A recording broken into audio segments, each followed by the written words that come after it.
सर्वमंगलमांगल्ये शिवे सर्वार्थसाधिके।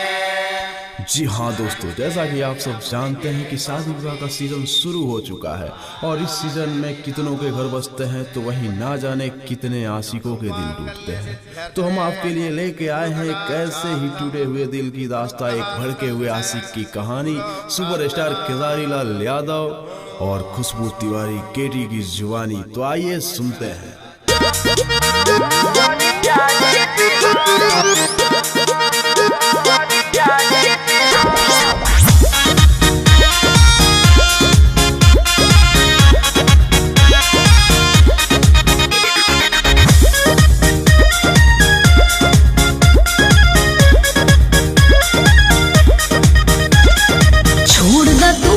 शादी भइल हमर फिक्स, हमारा से प्यार के तुलना बाबू रिस्क।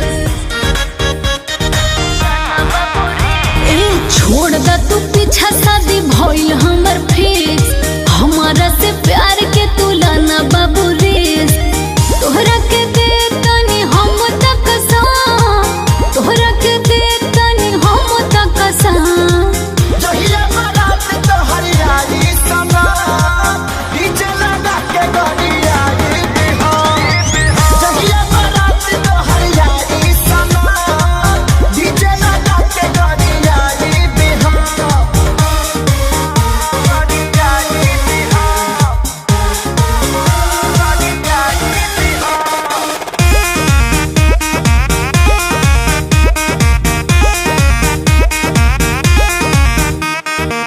हमरा से अब कोनो करना सा, तंग जदि करब बिगड़ जाई दासा।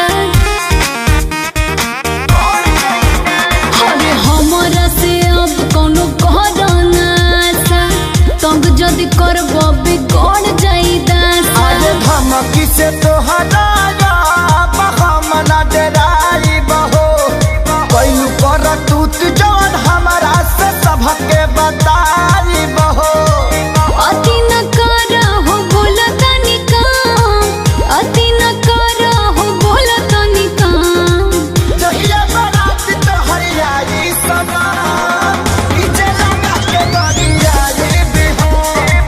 जहिया बारात तोहर आई समा, डीजे लगा के गरिया रे बिहो।